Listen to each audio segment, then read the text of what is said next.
So we'll just do some soft toss, get you a nice arc. My goal is basically to get us to between like 35 and 50 swings before we get on the machine. The soft toss is easy, so it tells us like when you're on time and you're squaring your hardest, like what can you do, right? Then the machine will tell us how good you are at consistently squaring it up, and if your swing changes at all during that. So we'll get video when we go off the machine. Is that generally where you stand on the plate? Okay.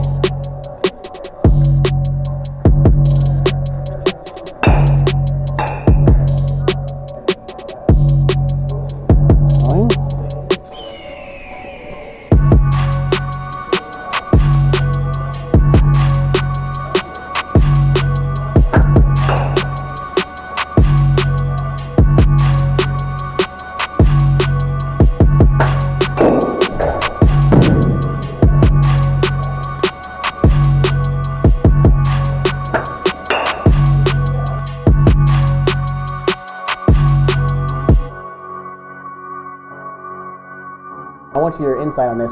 Tell me why you like to stand so close to the plate. Have you thought about why, or do you have an approach, or that's just where you stand? Okay, because I think you stand way too close. How tall are you? Yeah, you're 6'2". The bat itself, yours is 32 and a half. It's basically twice as much as the plate. The plate is 17 inches, right? So what's happening a lot to you is you're so close to the plate that I basically get myself stuck going to hit, and I'm too close to this. Obviously, this is a shorter bat. But if I get too close to it, a lot of my barrel that's over the plate is going to be here, and a lot of the rest of my barrel is going to be off this way. So then that's on like a middle pitch. Now imagine on an inside pitch, it's really hard for me to get to here, right? I really have to pull inside.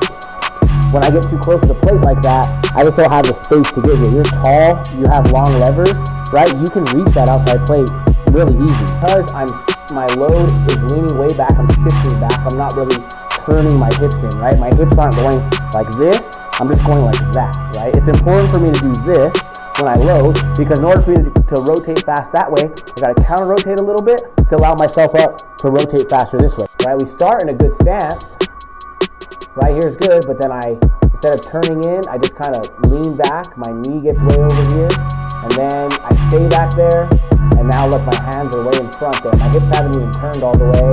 My hips don't only turn all the way till there, and I'm already making contact. So imagine if instead of leaning back, I turned in, I was more neutral, more balanced. That would allow my hips to turn, then my torso, and then my arms. So all those would make it more consistent than what's happening now.